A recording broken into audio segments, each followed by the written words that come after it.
In this video, I'm going to show you how to create an outline in Libre Office Writer that you can use for a personal project or for a paper that you need to write. LibreOffice is compatible with Microsoft Office, so I'll show you how to save this file as a Microsoft Word document, as a PDF, or as a template so that you can pull it up whenever you need to create another outline.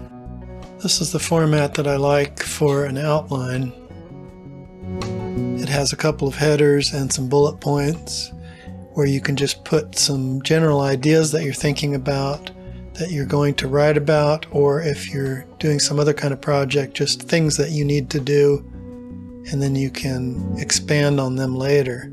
And I'll leave a space at the bottom to write some notes. After I've printed this out, I'll keep it on a clipboard with me when I'm working in the shop or writing a paper. So to start a new outline, let's open a new document and change the font style and the size,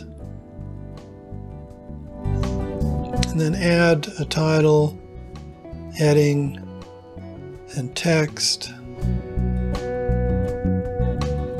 Let's change the size of that title to 26 point. We'll make it bold and underline it and then move it into the center.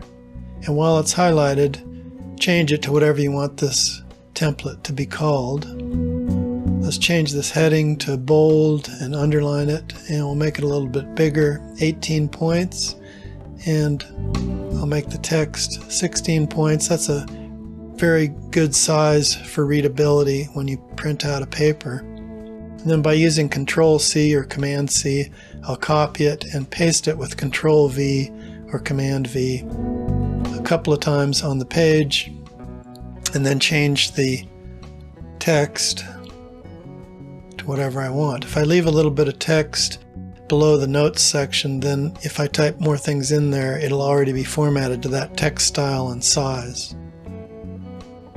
If I want to make some bullet points, just type something in and then go up to this icon and it'll create bullet points, and as long as you're still on that line and you hit enter, it'll enter another bullet point and another. And if you want that one to be indented a little bit more, just hit that increase indent icon and make a sub bullet point, which are sometimes handy to have.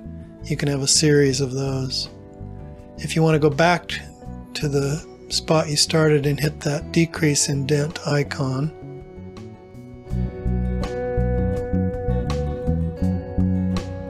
And now you can just copy this whole section here using Control-C and then highlight that text and paste it in there. And that's our basic outline. So let's save that as a template by going up to File,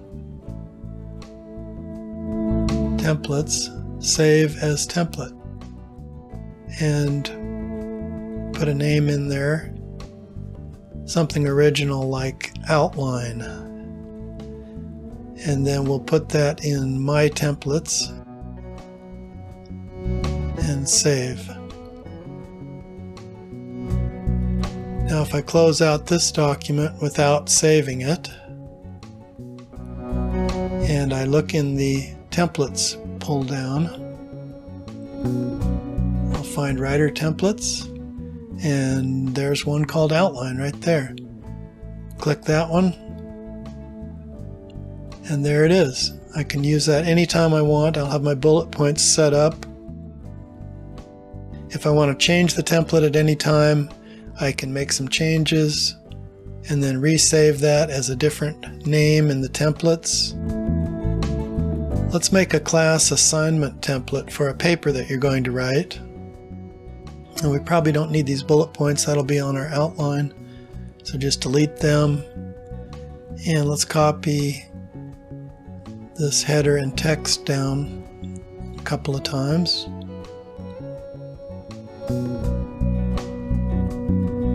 We'll rename this one Introduction. I'm going to uncheck that. main body, and conclusion, because that's the things that you should have on every paper that you turn in. A little introduction telling what you're going to write about. The main body is the information that you want to convey to the reader, and then draw things together in the conclusion. And if you do that in all your assignments, you'll probably get a pretty good grade. So the template's just going to remind you that you need those three things. And let's put in a section for your name, the class, the date, and anything else that you want to put on there. It's always a good idea to have your name at the top of the page when you turn in an assignment so that the teacher knows who wrote it. A lot of times you get papers that don't have any names on them, and they get filed in the round file, and the person who wrote it doesn't get credit because no one knows who did it.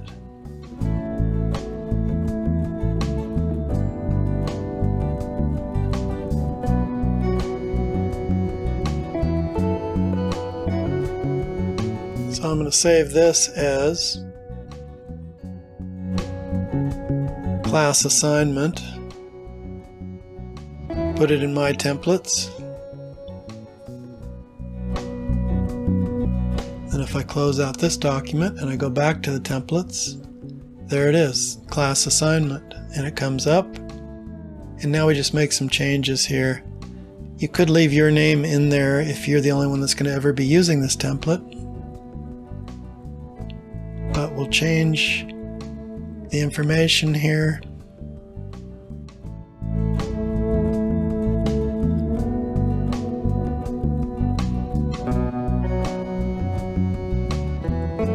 Change it to the title of the paper you're writing. A little squiggly line means that that word might be misspelled. I thought that might be an O there. And then take out these headers because you don't really need them in the paper that you turn in. It's just kind of to remind you where the parts of the paper are. Change the information in the paper.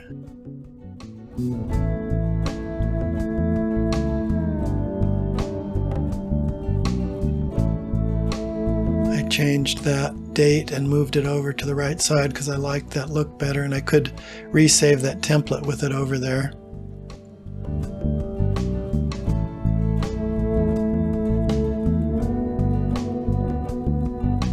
And once you've made your changes and finished your paper and reviewed it,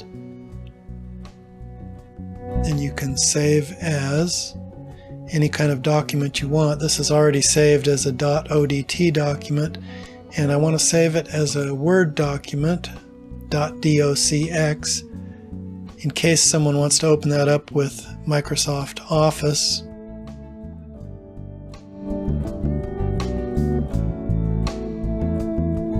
And I'm also going to save it as a PDF, so I go down to export as PDF. And just click export there, and it will be exported as a PDF. Those are easier to email, sometimes take up less space than other types of documents. If you found this video useful, please like it and comment below with anything else that you'd like me to cover in a future video.